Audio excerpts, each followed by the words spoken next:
Welcome to Speaking in Spoons with your host, Christina Brookman.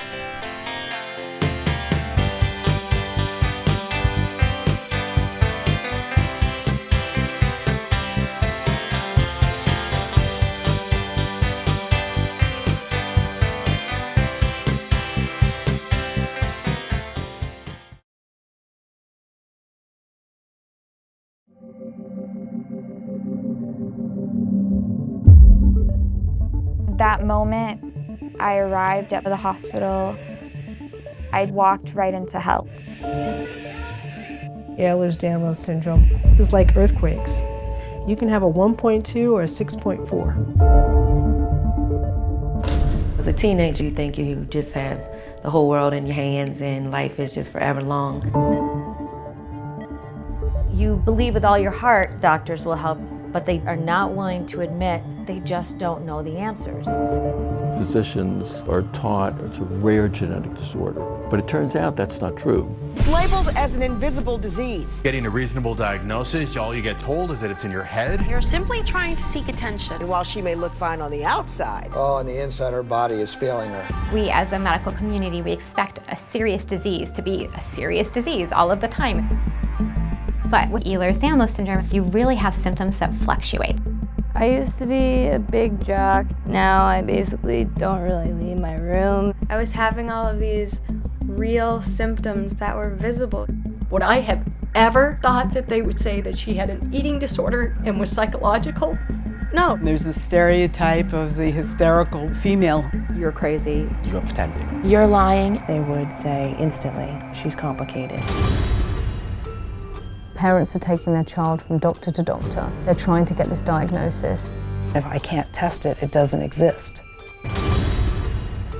Generally, what you have is a parent who is coercing or lying to physicians about symptoms. All of my patients are scared to death that somebody's going to take their child away. Just imagine being in a psych ward without needing to be in a psych ward. They were suspecting medical abuse. It's for her safety and for your safety to rule you out as the cause. The court has taken away our right to live together as a family, but we aren't abusers. I think they want to take her away. Very quickly, these parents realize that the people they're dealing with are ready, willing, and able to take their sick child away.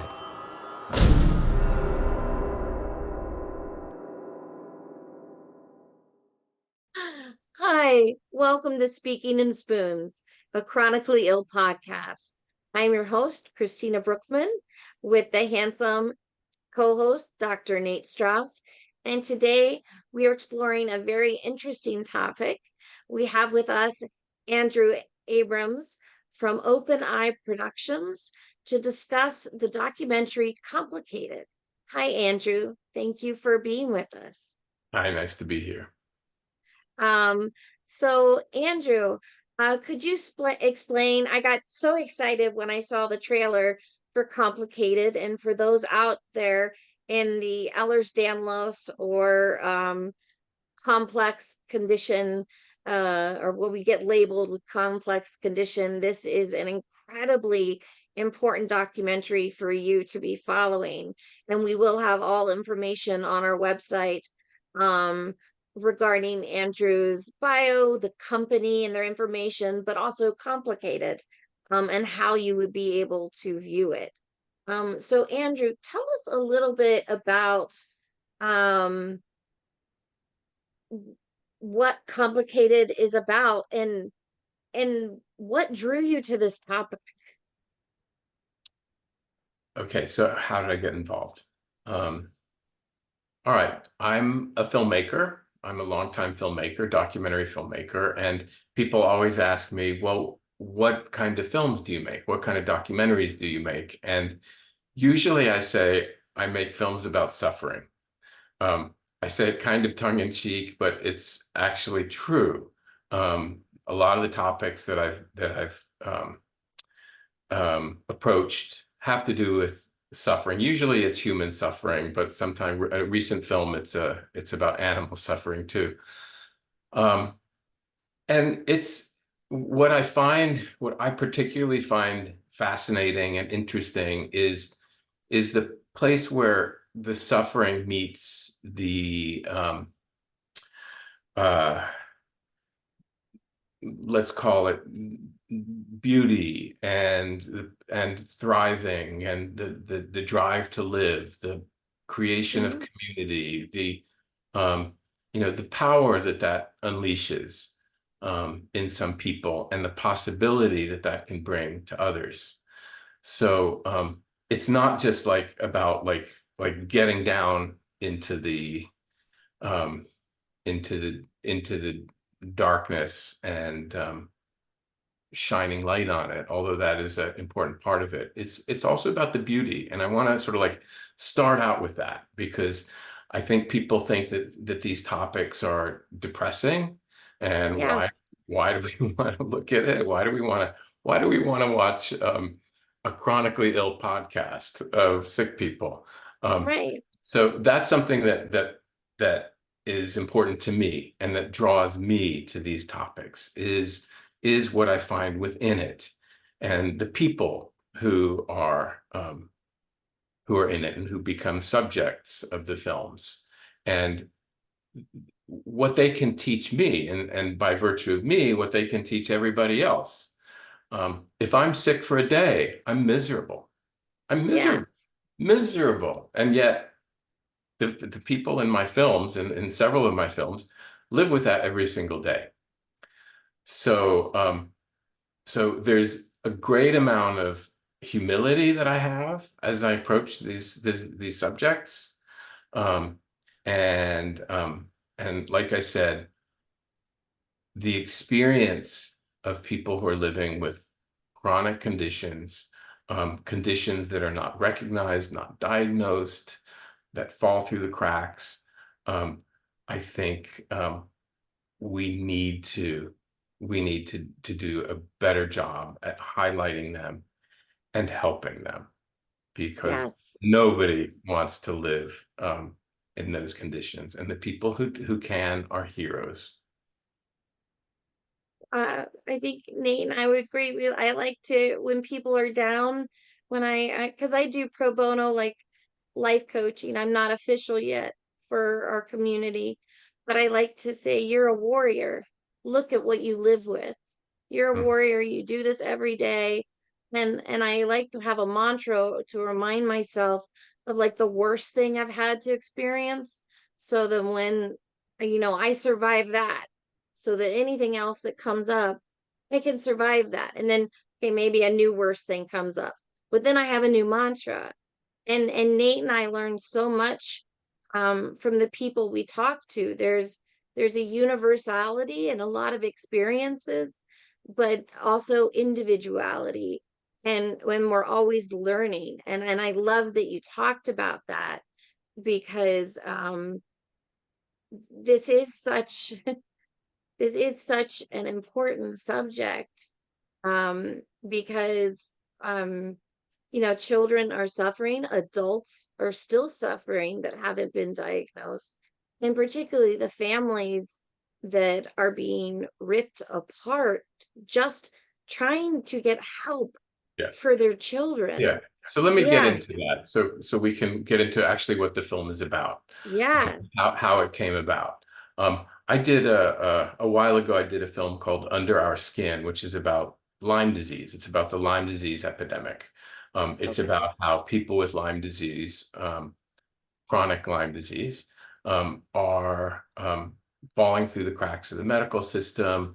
They're not getting proper diagnosis. They're getting misdiagnoses. They're not being taken seriously. They're not getting help. They're getting denied insurance. So I dive into that maelstrom, which is quite messy and in and of itself.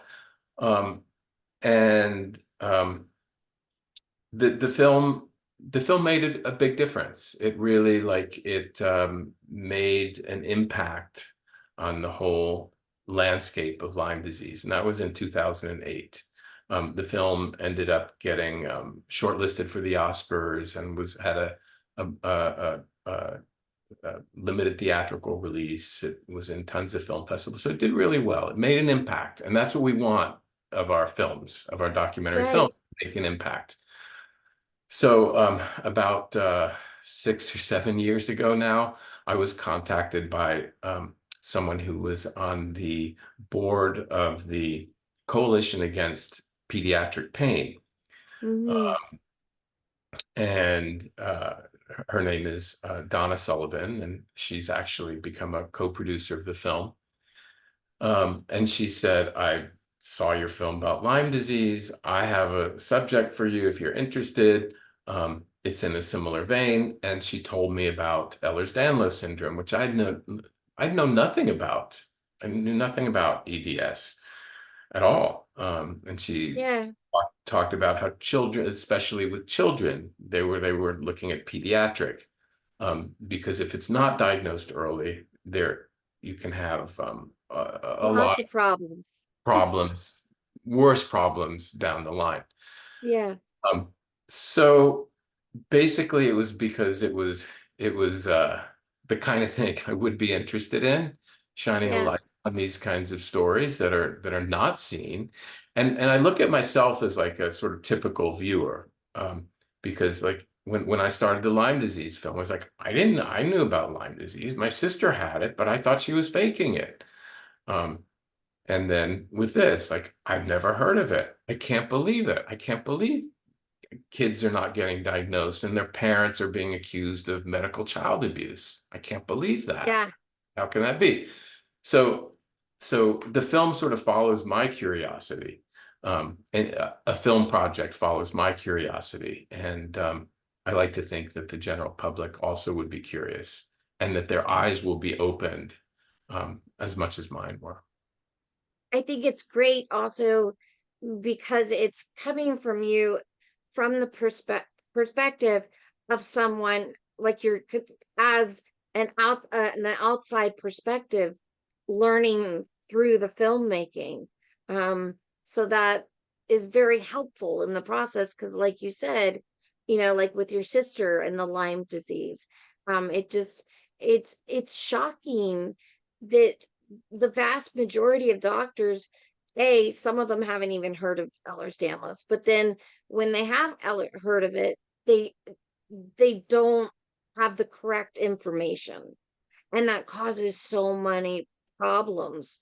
What do you think is the thing that you learned while making this film that kind of shocked you the most? Or surprised you? Okay, you know what? Let me go back.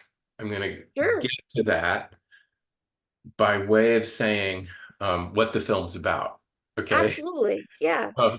Which is like we mentioned Ehlers Danlos syndrome. We mentioned kids. Ehlers Danlos syndrome is a connective tissue disorder. It's a defect of collagen in human tissue. And because of that, it affects all the different systems of the body, has a lot of different symptoms. Like Lyme disease that had that was multi-system and multi-symptom. Ehlers Danlos is very similar that way. So it's hard to diagnose. And in our era of cookie cutter specialized medicine, it's really, really hard to get a diagnosis. Not only are physicians not trained to look for these kinds of complexes, these kinds of medical complexes, conditions, but they haven't heard of them. They haven't heard, or they don't learn much about them. So they just fall through the cracks. So that's what's happening to kids. And because of that, desperate parents are taking them to specialist after specialist. They're getting a lot of different diagnoses.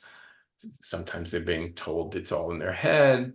They're attention seeking. Sometimes they're drug seeking. The parents are attention seeking. The parents are dramatic. And then it kind of, and then often parents are actually accused. They'll finally end up, after going to a lot of specialists, they'll end up in a children's hospital where we have this new physician specialty called medical child abuse. So medical child abuse physicians. Mm-hmm. So it's a newish specialty, and they're raring to go. They're like, let's find those cases. And so a kid or a parent of a kid with a rare disease, not just EDS, but rare diseases, rare invisible diseases, fit the profile of a medical, a parent or guardian who's committing medical child abuse, which is considered overtreating or undertreating. Usually it's over. Right. So that's what's happening. And so we're focused on some of these stories. And I guess what has shocked me the most is that it could happen. That's the thing that's shocked me the most, is that this could happen in this day and age where we have the tools, both medical tools. We have enough medical tools to say, to determine at least whether someone's faking it or not. And we also have the legal tools, legalistic tools, to be able to know that there's nothing nefarious going on here. And that this is a desperate parent trying to take care of their child, and that's following all the advice that they've been receiving through the journey. So that to me is just shocking. Like I can't even tell you. Like I would hear these stories of children being taken away from parents, sometimes permanently. Yeah. And it's shocking. I mean, there's no other word for that. So no, it's absolutely shocking. Like it's harder to get your child taken away through the regular CPS system than it is for medical abuse. And the specialty that you talked about, the new specialty, is usually someone associated with the hospital or contracted with the hospital. And what blows my brain is that in the judicial system, they don't have an outside type of CPS or anybody like that is the expert. And the judge is going to listen to that expert and to the medical experts. And it's very hard to get in outside medical experts on the parent side. Yeah, but even I mean it's sort of like you get on a track, on a railroad track of the accusation is made usually by a medical child abuse specialist, physician, right, children's hospital, and then the social workers get involved. Right. CPS is notified, Child Protective Services is notified, and then it goes sort of like into a whole legal world. So the medical people don't have anything to do with it anymore. And then the legal world, the court world, is bogged down with all sorts of other cases. It's not seen as a priority, which is also shocking to me. Yeah. That we followed a family that the mother was separated from her kids for almost 2 years.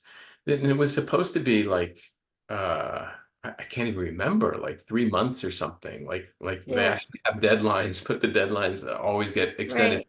And it's why? It's because it's so complicated. It's because nobody knows how to handle it. Yeah. And here you see, and I was sitting in juvenile court and seeing kids whose parents were drug addicts getting reunited with their families much quicker. Yeah. Much quicker, because they're used to it. It's like there's a formula to it, and there is no formula to these child protective systems. So it's complicated. Yeah.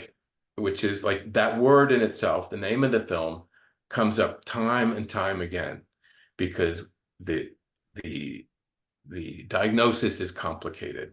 Mm-hmm.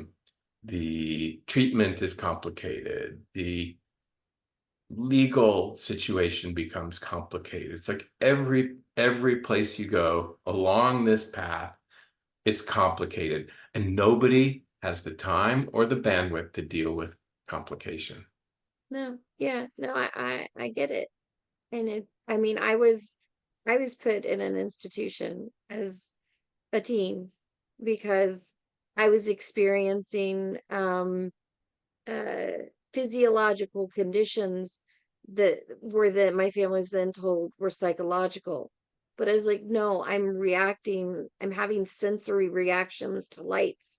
I'm sleeping all the time. I'm in pain. Oh, you must be depressed. And then, you know, and then they just drug you up with everything, and later you're in a hospital. But I mean, and that still goes on. I was misdiagnosed with psychological pseudo seizures for 10 years that turned out to be an actual rare form of migraine. But if doctors don't know, they're scared. And I remember seeing this in the trailer. They're unwilling to say, I don't know. Then it's too quick to say it's in your head. And as a child, that is a trauma. And so we're adding trauma onto these children and to these families. And you seeing it like that, like through the process, was there a particular moment that stuck with you? I know you talked about the court case, and you know, but was there any other particular moment that stuck with you? I mean, there's so many moments that stuck I with me. know. It's really hard to say.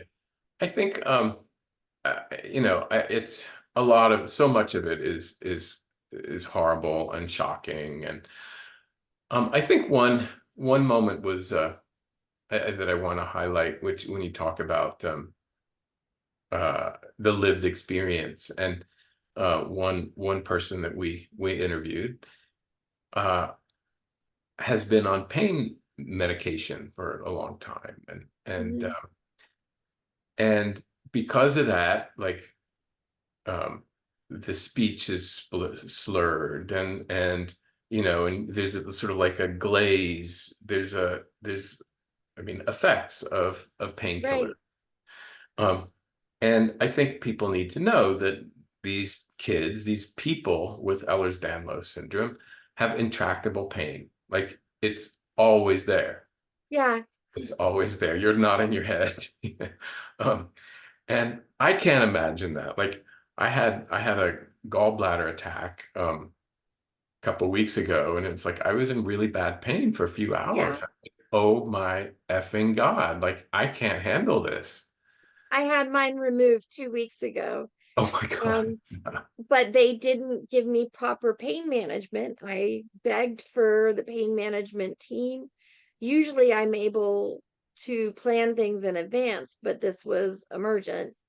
And the night nurse staff pulled me and yanked me out of bed, and then yanked me into bed to try to get me to go to the bathroom while I'm screaming, and did damage to me. Like, I have to get a nerve block because, like, yeah, it's just. Yeah, but my point is, like, Sorry, I just felt what you were saying. You're in pain. You know what that is. You know what chronic pain is. I don't. And yet for the 2 hours, it was like I was almost like ready to take my life. Like, you know, I mean, I wasn't, but I was like, I could imagine how bad it could get. And so, you know, that's what people with Ehlers-Danlos syndrome, a lot of people with Ehlers-Danlos syndrome are dealing with, that chronic pain. So I said to her, I said, what do you think? What would you say to the viewer who looks at you and says, oh, she's probably a junkie. She's a junkie. And I really meant it, like, in all earnestness and with compassion, sense of compassion, like, because that's going to come up. Like, so what do you say to someone like that? She was so offended. She was so hurt. And for a while didn't want to talk to me. But like, that, you know, is a moment that sort of stuck with me, to realize, you know, I don't think I did anything wrong, but it's sort of like you're speaking to someone who has been traumatized Yeah. Yet, and sort of like speaking in kind of like this cold, sort of detached way that, I could understand how it would rub her the wrong way. I think that was a moment when I was like, wow, this is complicated. This is, Well, it's this a is, trauma, especially going to the ER. You're usually treated as it's psychological or you're drug seeking, like you mentioned before. So I'm sure she's had that question. well, Um, I don't know if she had that actual question, like, right, but but in it's the like it brought all of that yeah, up. Absolutely. Yeah. but I think it's very commendable that it made you step back and think, you know. And not a lot of people do that, you know. Right. And yet it's my job. I mean, it's my job to Right, ask those questions and right. to come from the perspective of the viewer. To ask the questions that the viewer would want to know. So like I have to do it, and it can be hard sometimes. I can imagine, yeah, to go there and to try to figure out how to ask those questions. Um, yeah, yeah, I can imagine that being very difficult. Would there have been, do you think there would be a better way to ask that question? Um, maybe I usually maybe approaching it in I mean, I think the direction of the question is absolutely perfect, you know. Maybe it's the choice of words. Mhm. Um, and more like I think people in the community are very familiar with the word drug seeking, and maybe asking, have you been treated that way? Not putting in the position of in the future, like assuming that because she sounds like this or looks like this, but like, is this something that you've experienced because of the medications you're on or anything like that? Yeah. Maybe. I don't know. Yeah. That would Yeah. That's something. nice. I like how you put that. It's sort of like we were making assumptions all the time. Yeah. And But that's what people do. And it's not just you, it's the medical community as well. it's And everybody. Yeah. it's everybody. Yeah. And I think it really does go back to training, but it's also we as humans assume when we Yeah. look at things, and Yeah. it's important to step back and ask And questions, yeah, I think like I'm thinking like, okay, like if you said so someone might look at you and think, oh, for an old guy, um, you're really, you sound pretty, I don't know, what, like as an old guy, like, or something like that, as a guy with gray hair, like an older man, like I would be like, what? Like, what? I'm not an old guy. I like, how can you say that? Like, I would get defensive. I'd immediately get defensive. yeah, yeah, So, we don't see ourselves. I think even people who are chronically ill, who are on chronically on pain meds, yeah. don't see themselves that way. And so, like, if Well, you say, if yeah. everybody else looking at you thinks this way, that's gonna, contribute to the trauma. Well, and some of the symptoms may not even be from the pain medicines. Because Mm. when you're in those levels of pain, and that's a confusion I think with a lot of people. Like when I am on pain meds, I don't always have that effect because I'm actually in that level of pain and it's treating me. So those Mhm. could be other issues with the connective tissue disorder symptoms that the person is having, like I get hemiplegia on my right side where it looks like a stroke, and I'll also get like twitching and weird things, and people, it either people think I'm having a stroke or they think I've fallen asleep, or they just don't know what is going on. So yeah, it's complicated. you know, but it can also be very simple. It's about asking questions, taking the time to step back, ask questions and communicate and listen. Like I think if doctors really listened and also communicated, like, because sometimes you end up in the hospital, and I would love to know if this was anything you found out, like I've seen with other cases, but they don't take the time to call any of the specialists that the children have already seen. And it's not something they specialize in. Yeah. Is that anything that you came across in the film? Well, I as a filmmaker, I'm not too involved in day-to-day Gotcha.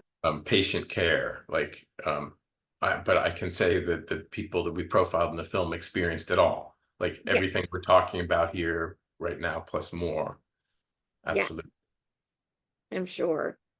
What kind of change, like, from what, for this specific film, Complicated, and what you learned from your experience and the people that you met, and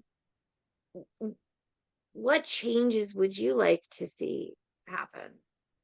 Oh, I would like to see vast changes in the in medical treatment, in the medical world.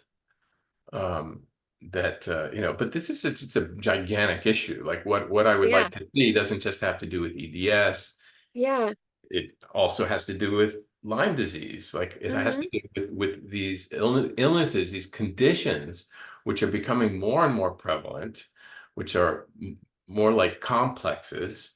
It's a lot of things that are going on, a lot of things that are a lot of contributing factors, a lot of different bodily systems and a lot of different symptoms.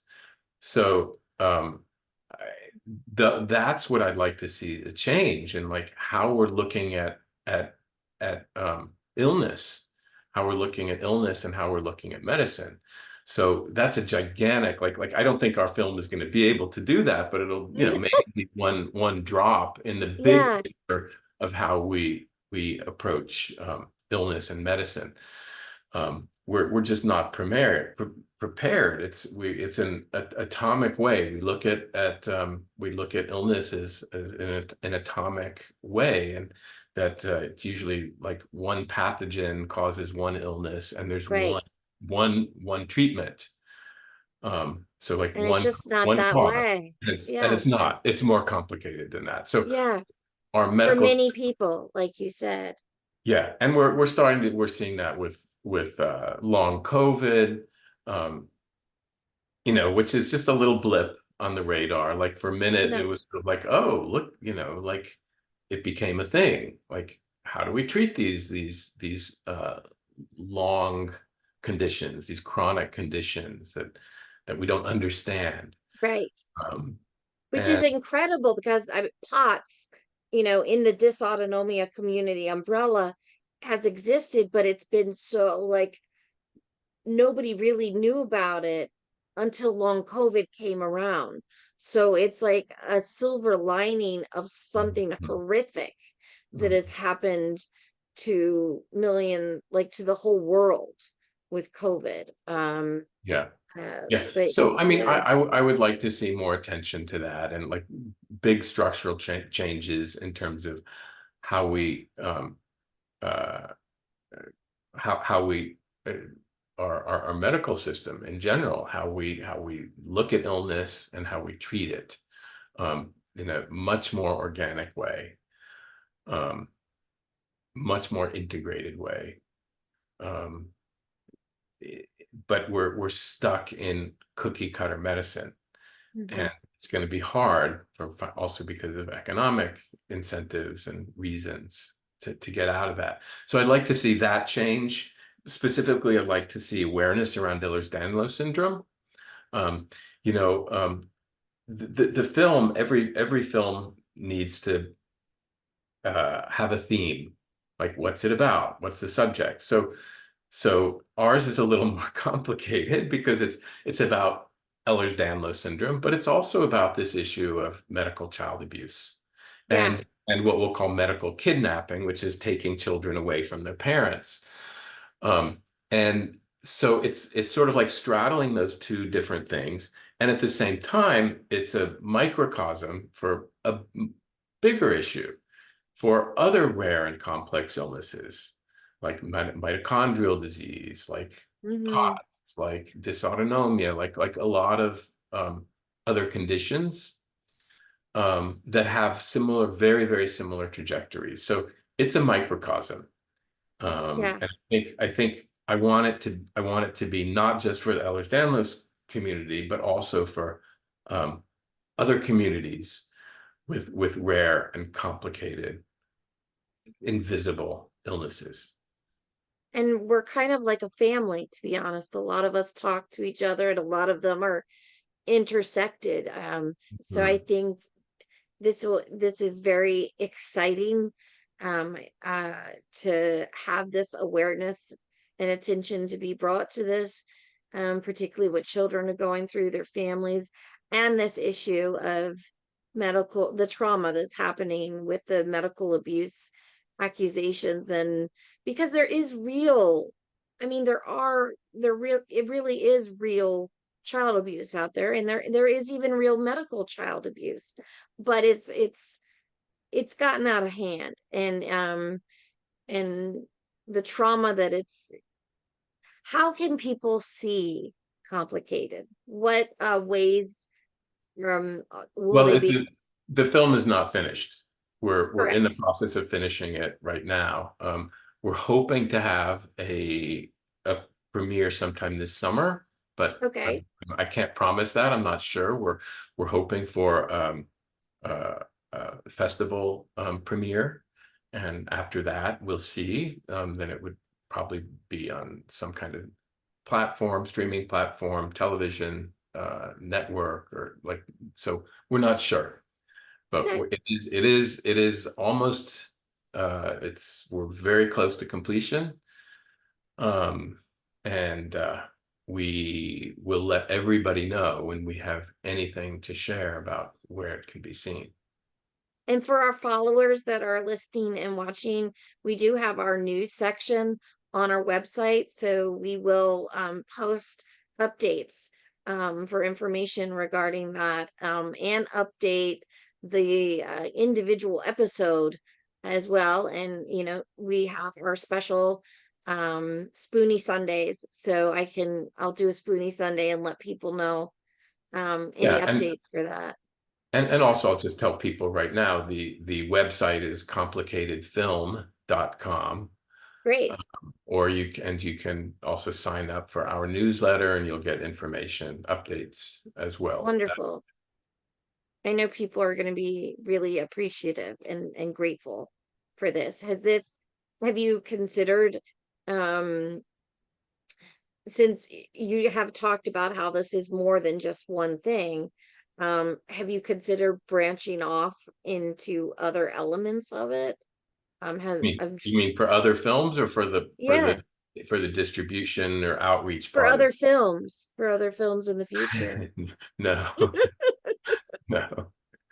I mean, if someone plopped down the funds, and said, make a film about this, then yeah, I might. But it was very hard to fund this project. That's why. I can imagine. That's one reason why it took so long. Yeah. And I'm not eager to have to do that again. But I love doing it. I love the process of filmmaking. I love telling people stories. I love giving them an opportunity to be heard.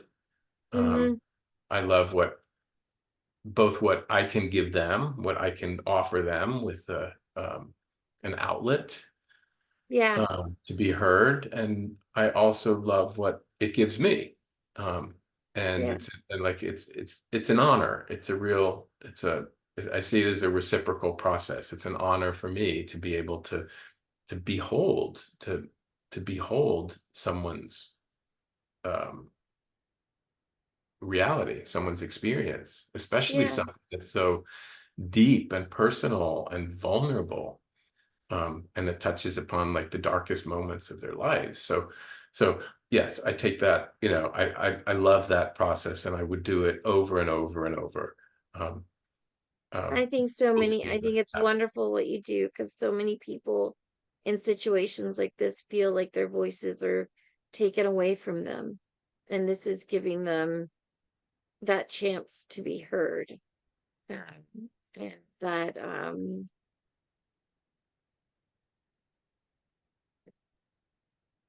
like there is that when they're separated from their families, that is that an imprisonment in a way, and to be heard, just to be heard about something like this. Yeah, this project's been a little more complicated again, because we're dealing with children, we're dealing with legal implications, like real legal implications, and many people who started filming with us decided they didn't want to be in the film, or backed out, or got second thoughts. Right. Oh, and I wasn't used to that. Like with my other film, Under Our Skin, Lyme disease, it's like everybody just seemed sort of gung-ho about, I want to tell my story. I want to tell my story. Here, I found a community that was even more traumatized, that was even more scared, because they're at risk, their children, or their parents of children, they're worried about their kids, they're worried about the legal implications.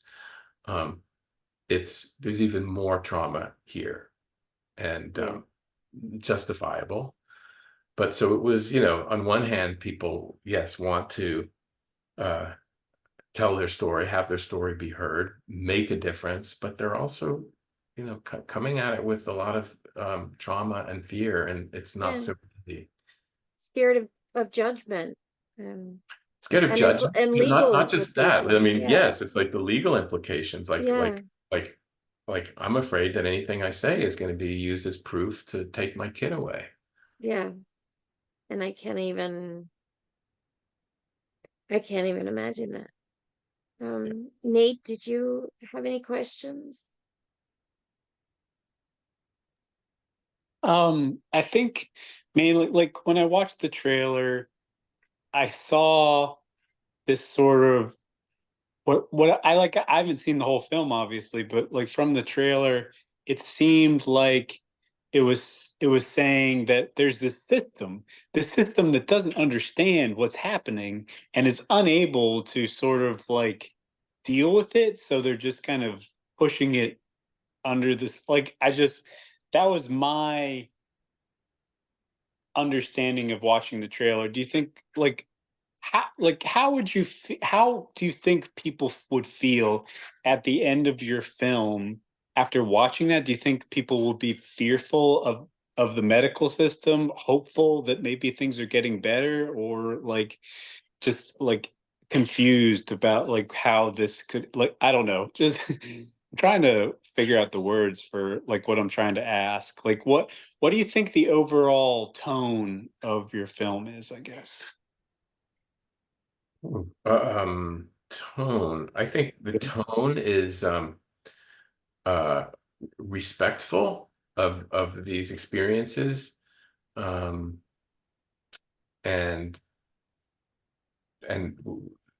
with the desire of wanting to share them, to shed light on the injustice. So I think we do kind of have a happy ending. Okay. There's a lot of very unhappy endings in the film too, but there's hopefully there's some good things coming, including a test for hypermobile EDS. Mm-hmm. So there are little I don't know, little seeds of hope, hopefully growing, that our film touches on. But more than anything else, I think it's a clarion call. I mean, it's like a call, like we need to wake up to see what's actually happening. It's not okay. It's not okay that in a society like ours, where we have the kind of medicine that we have and the kind of legal checks and balances and protections that families are going through this. So that's the biggest thing that that's what I want to come out of it. And like I hope the tone is both, like I said, sort of respectful and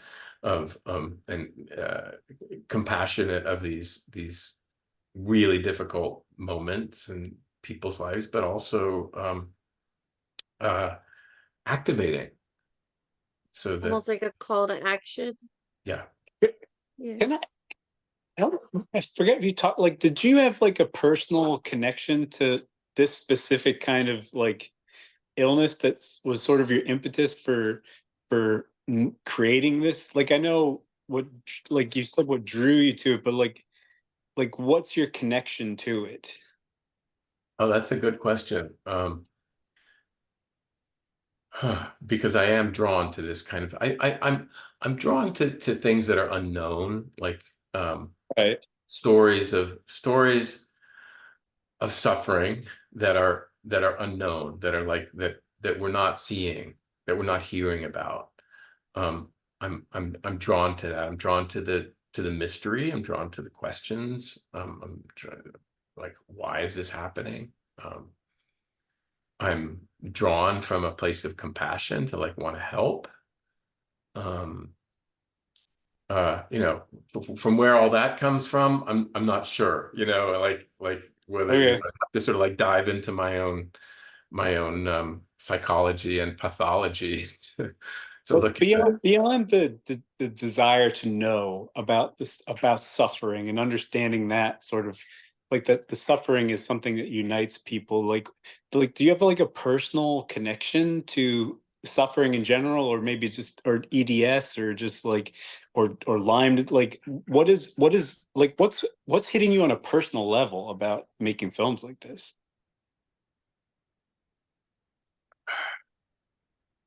I don't know. It's a complex question. I'm like, do we really want to go there? Okay, I wasn't trying to like. But since I mean, who knows? It's like, is it because I'm a Scorpio? Is it because I'm a Jew? Is it because I'm a gay guy? Like, I don't know. Those things would attract you to knowing about suffering. That's for sure. Yeah. So as a fellow Jew, I think we've sort of got that baked into us. Yeah. So I'm also sorry. I was wondering, and you brought up the Lyme's disease again, Nate, and I was wondering, and Nate has went through a lot of testing for Lyme's disease because he has back and forth about it, and I'm still not totally sure if I have it, but I've done treatment for it and nothing's really resolved from it. So but he has multiple sclerosis, and I was curious if making the film on Lyme's disease, and then also additionally this particular film, how has that changed your relationship and perspective on your sister and her experience? Well, I went through that a long time ago. Like, I did my mea culpas a long time ago around that. It certainly did change it, because I thought, like, I didn't really take her seriously. I'd like to think there was some healing that came from it, but I think it was also weird because I think she felt like, wait, you didn't even believe me, and then you end up making a film and get all of these accolades. Like, no, that's not okay. Like, but I mean, all of the work helps me be more compassionate, and it's not always easy. It's not easy, and it's but like I think we have to work on it every day. Absolutely. And and it's ironic that in this time of like the emphasis on lived experience and identitarianism and intersectionality, where we're looking deeply in people's like differing worlds and cultures and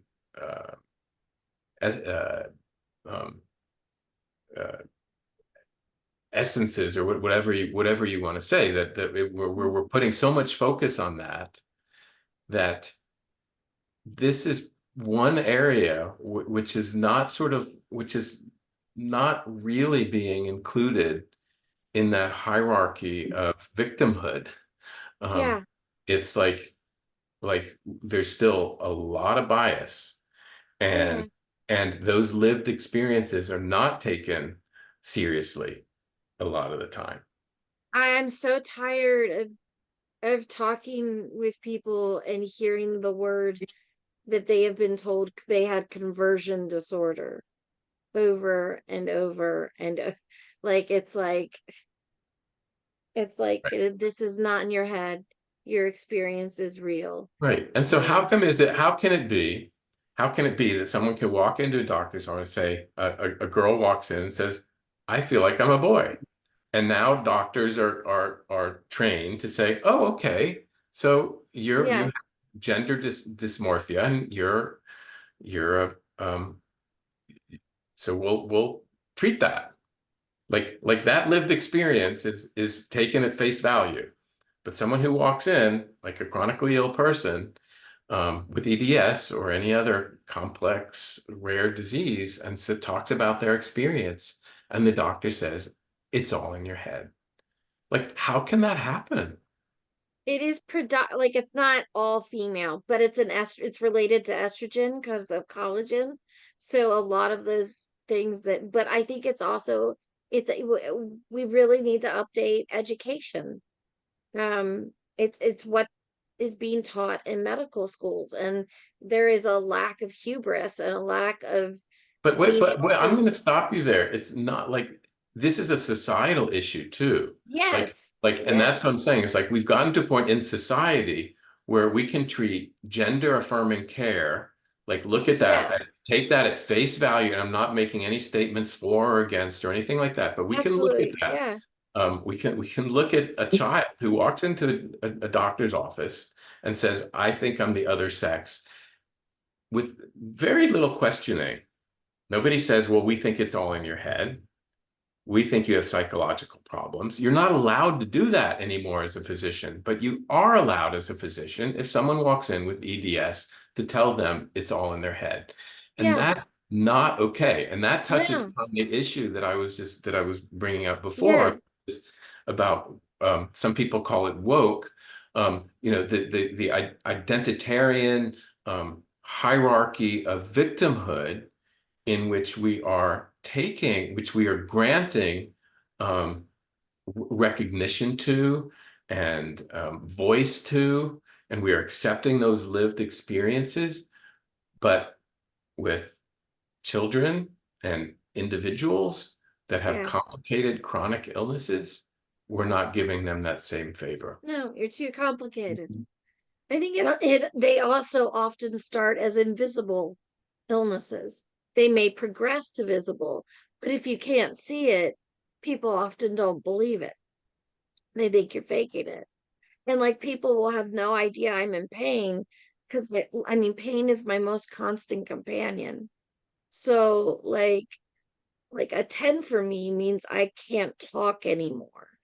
But I will frequently live at a 7 or an 8.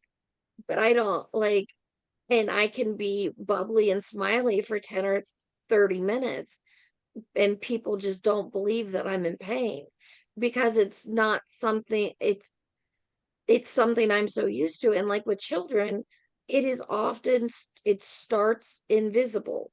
And that's why, like you said earlier, that early diagnosis is so incredible, because you want to make sure they're not in contact sports or certain like I did swimming, which being in the water is great for you, but that repetitive movement does damage. So yeah, I think it's exactly what you're saying, of giving priority to different things. But I think for people, societal, if you don't see it, you don't recognize it, you don't believe it. And that's a very hard concept for people to transition through and accept, that it can still be real just because you can't see it. Yeah. I think it's hit on something pretty, like, an interesting point, Andrew, that just think it doesn't make sense. And I think we could talk for probably another hour about like why it doesn't make sense and like what we're doing, like the problem with the system, and like with what you said with transgender and with like this invisible illness, and there's how does the treat the like that whole prognosis of it, or like depression of it, like it just doesn't make a ton of sense logically. And I think that's a topic that I think is very much in the, you know, the news, right? Like that whole, that it's very controversial.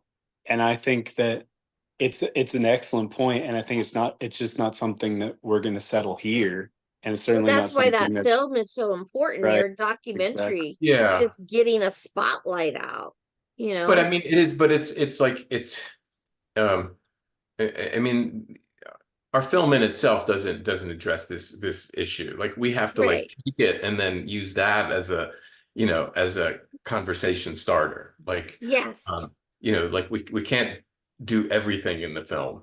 No. And it's, you know, and it's not a, you know, it's not a paper or an essay either. It's like, it's a movie, you know, there's stories where stories are unfolding. But I do think that particularly, that is an important question right now, is lived experience of chronically sick people is still not being recognized. Yeah. You're 100% correct. Yeah. 100%. Have to really fight for it. Yeah. Well, I think it's hard to organize for it because there are so many different ones, like you touched on. Like, it's not just EDS. No, I don't agree with that. No, that's the whole point of allyship. That's the whole point, is that the same people who are standing up for trans rights or gay rights or black rights or so on and so on, or big bodied rights, or developmentally challenged rights, so on, so like it needs to happen here too. Like this Absolutely. needs Yeah. to I'm be, just saying it hasn't. Disabilities to be included in the plus. and so it's not about it, you know, you know, it's like the whole point is the sick people shouldn't have to be marching in the streets by themselves. Like, they can't, first of all. We can't. Yeah. Like, there's been marches that I would love to attend, but there's been like, I'm like, hey, can I do teleconferencing? Could I write a testimony? Oh no, we didn't think of that. And I'm like, but I don't think we're as good as organizing yet.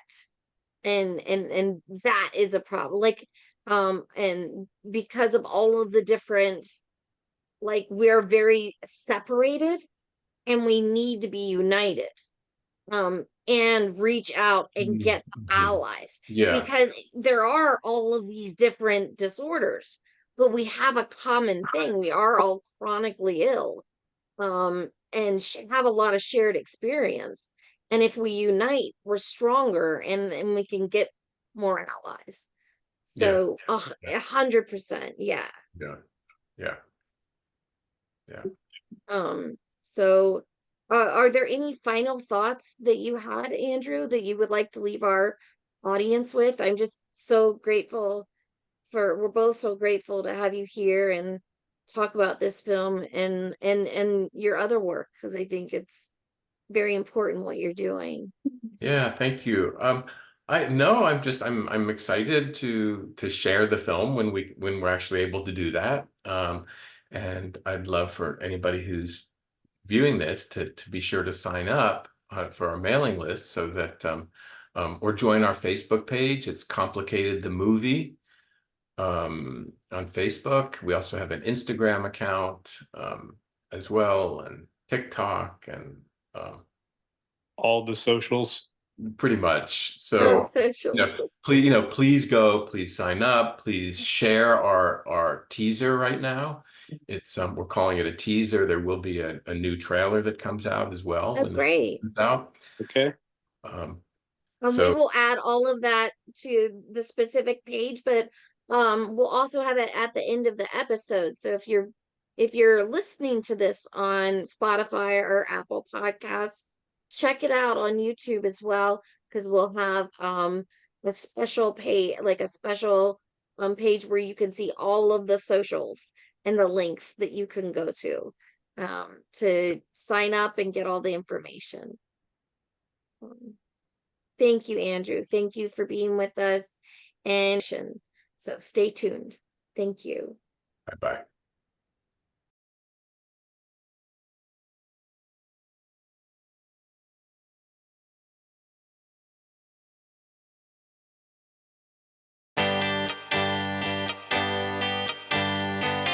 If you want to contact us, please send a DM or email to speakinginspoons@gmail.com with any stories you have or would like to interview with us on any of our upcoming topics.